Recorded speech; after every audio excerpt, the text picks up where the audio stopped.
February 1956. In the heart of New York, Operation Big City was underway. A Ford Mercury, specially adapted with a hidden exhaust pipe, pumped out bacteria onto the streets of Manhattan.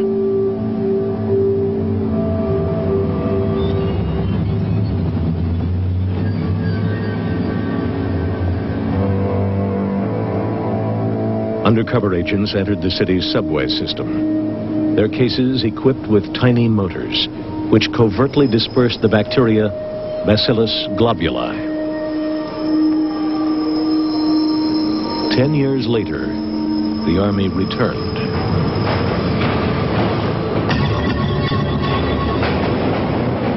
Light bulbs filled with bacteria were dropped in front of trains and down ventilation shafts to test how far the bacteria would spread through the subway system.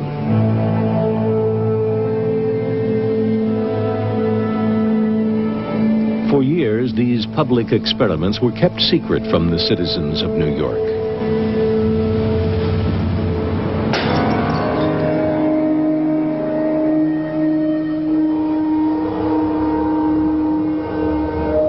The Army faithfully filmed its own experiments.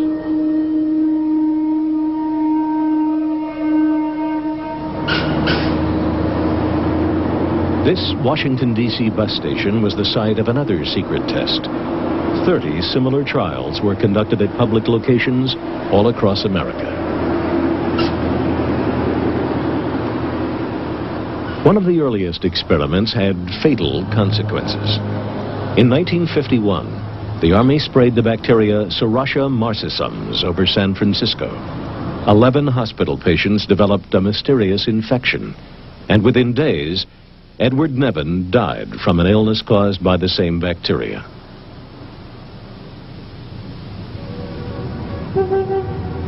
In 1953, CIA employee Frank Olson leaped through his bedroom window on the 10th floor of this New York hotel.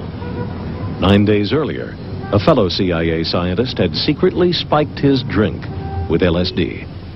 It took the government 22 years to acknowledge its role in Frank Olson's death.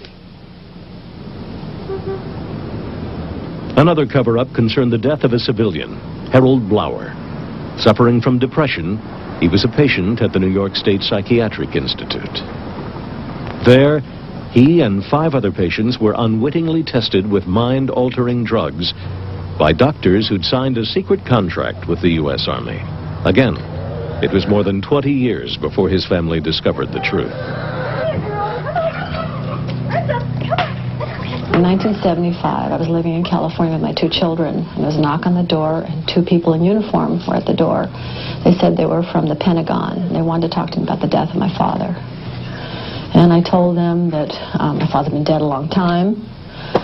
They came in and they told me that they had found papers at the Edgewood Arsenal in Maryland, and these papers had information about my father's death.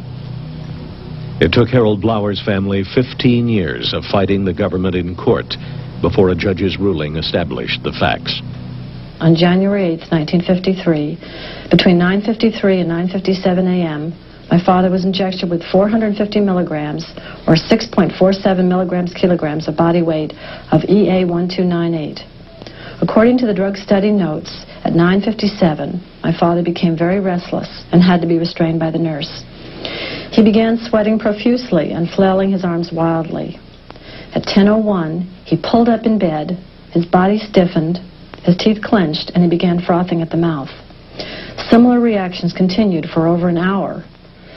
My father was still talking and moving his legs randomly at 11:05. Finally, at about 1.5 hours after the injection had begun, my father lapsed into a coma. He was pronounced dead at 12:15 p.m.